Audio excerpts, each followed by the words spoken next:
Hi friend, welcome back to my channel. मैं हूं प्रदीप दुबे।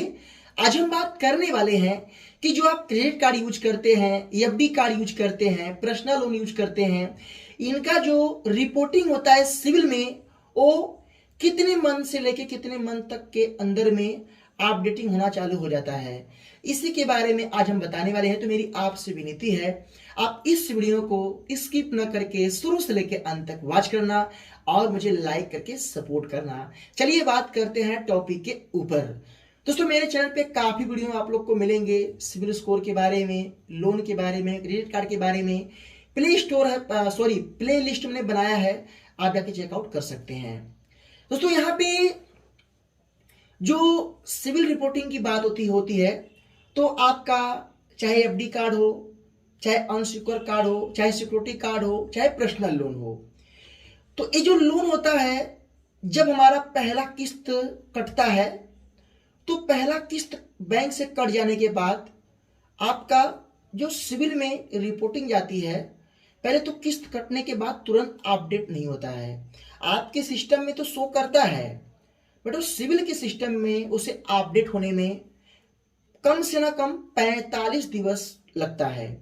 तो 45 दिवस से लेके आपका 90 दिवस के अंदर आपका सिविल में जो आपका लोन है या क्रेडिट कार्ड है, उसका पूरा डिटेल्स में शो करने लगता है। जब आपकी वहां पे डिटेल्स शो करने लगता है, तो अब वहां पे आप कार्ड को जिस तरीके से यूज करोगे, जैसे कि मान लो 1,00,000 रुपए की लिमिट है, आपने 50,000 खर्च कर दिया, तो आपकी जो कार्ड की लिमिट है, वहां पे टोटल अमाउंट आपका सिविल में रिफ्लेक्ट करेगा, बताएगा। और उसके आप नीचे चेक करोगे तो वहीं पे आपको लिखा रहता है आउटस्टैंडिंग अमाउंट।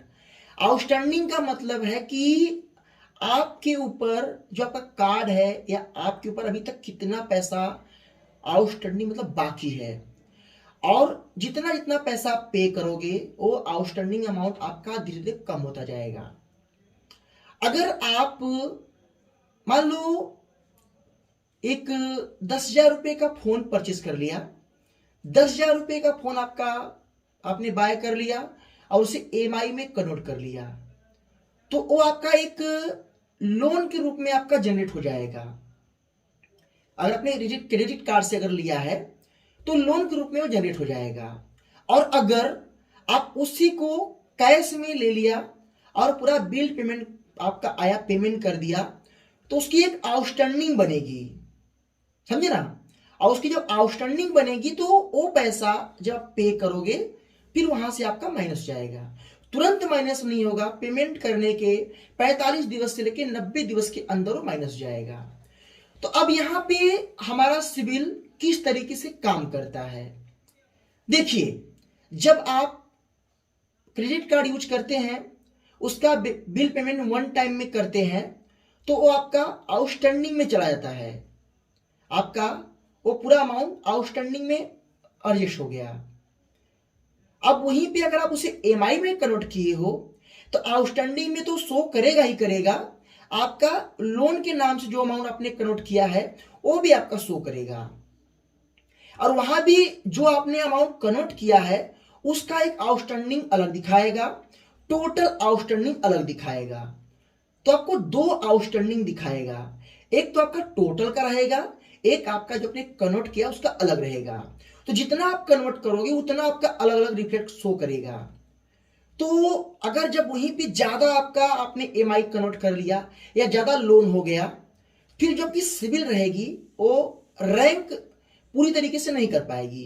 कारण यह है कि अगर आपकी जो सिविल है वो ज्यादा रैंक कर जाएगी ज्यादा लोन लेने से, तो सिविल जो कैसे काम करता है, सिविल ना आपका लोन ज्यादा हो ना लोन आपका कम हो, एक बैलेंस बना के आपको चलना है।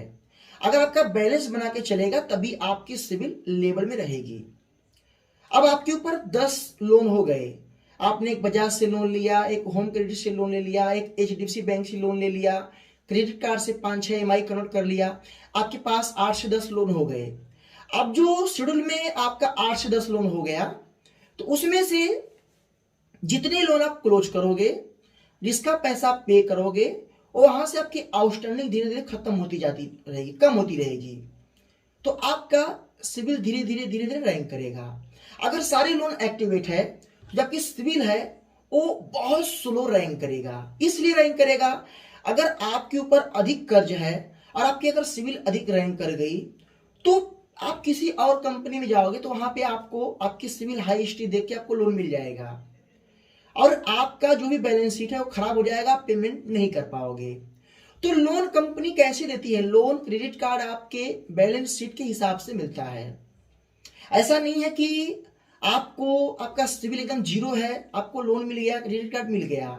आपका सिविल जीरो है बट आपके पास पेन कार्ड है, पेन कार्ड में आपने जो पैसा ट्रांसफर किया है, बैंक में लिया है, दिया है, लेन किया है, वो भी शो करता है, वो भी एक प्रकार का आपका ट्रांजेक्शन है, तो एक बैलेंस शीट में आ जाता है, उसके बिहाफ पे भी आपको लोन और कार्ड मिल जाता है। तो इसीलिए आपका जो सिविल स्कोर है उसे अपडेटिंग होने में 45 to 90 दिवस लगता है, धीरे धीरे अपडेट होता है। जो एफडी कार्ड होता है सेम फीचर इसमें भी होता है। कुछ लोग बोलते हैं कि मेरा 19 डेज हो गया, मेरा 6 मंथ हो गया, अपडेट नहीं हुआ। तो क्या है कि अभी आपका जो सिविल है वो पूरी तरीके से अपडेट नहीं है, रिपोर्टिंग नहीं हुआ है, जैसे होगा हो जाएगा। बट इसमें दिक्कत नहीं होता है, और रिपोर्टिंग तो हो चुका है बट उसे अपडेट नहीं किया गया, उसे चढ़ाया नहीं गया बैलेंस शीट पे। तो इस तरीके से आपका लोन और क्रेडिट कार्ड जब पे करते हो इस तरह काम करता है। तो कोशिश करके अपने कार्ड की 30% लिमिट खर्च करें, और अगर आपके पास 1-2 लोन पहले से किसी कंपनी का चल रहा है तो क्रेडिट कार्ड से ज्यादा अमाउंट कन्वर्ट ना करें। ज्यादा कन्वर्ट कर लोगे तो सिविल आपकी रैंक नहीं करेगी। मैं अपने टाइम में करीबन 2017 में मैंने क्या किया था कि मेरे को इतना आइडिया नहीं था, तो मैंने जो है कार्ड से जब किसी को हमारे कंपनी मोबाइल चाहता था, भैया मुझे मोबाइल दिलवा दो, मैं आपका पैसा दे दूंगा, तो मैं कैशबैक के चक्कर में चलो भाई ठीक है मुझे कैशबैक मिलेगा, मैं मोबाइल ऑर्डर कर दिया करता था। तो जितनी मोबाइल ऑर्डर करूं उसे ईएमआई में कन्वर्ट कर लूं। ऐसे करते करते मेरा करीबन 7-8 ईएमआई कन्वर्ट हो गया क्रेडिट कार्ड के थ्रू, और उन लोगों को मैं मोबाइल दे दिया। अब मेरे सिविल में ज़्यादा लोड होने की वजह से मेरा जो सिविल है वो डाउन होने लगा। मैं परेशान हो गया, क्या करूं। फिर मैंने इस चीज़ को इंक्वायरी किया, जांच किया और रिसर्च किया। तब मेरे को पता चला कि ये जो मेरा सिविल डाउन हो रहा है ये प्रॉब्लम ज़्यादा मैंने लोन एक्टिवेट करवा लिया, ज़्यादा ईएमआई कन्वर्ट कर लिया, इसलिए मेरी सिविल डाउन हो रही है और मुझे ऑफर भी नहीं आ रहे हैं। तो फिर मैंने पैसा इकट्ठा करके सारा क्लोज करवा दिया एक तरफ से। मेरा सिविल 45 दिवस के अंदर अपडेट हो गया और इंक्रीज भी होने लगा। तो ये गलती मत करना। मैं अपना खुद का एक्सपीरियंस शेयर कर रहा हूं, क्योंकि अगर मैं रिसर्च करूंगा तो ही आपको मैं बता पाऊंगा। तो आप शायद समझ चुके होंगे सिविल आपका ऐसे काम करता है, ऐसे रिपोर्टिंग होती है, इस तरीके से आपका लोन एक्टिवेट होता है, और सिविल में इस तरीके से आपका बैंक और कंपनी से पूरा रिपोर्ट भी जाता है। तो वीडियो कैसा लगा लाइक करना, दोस्तों में शेयर कर देना, मन में कोई भी सवाल है तो कमेंट कर देना। फिर मिलते हैं नए वीडियो के साथ, तब तक के लिए जय हिंद, वंदे मातरम।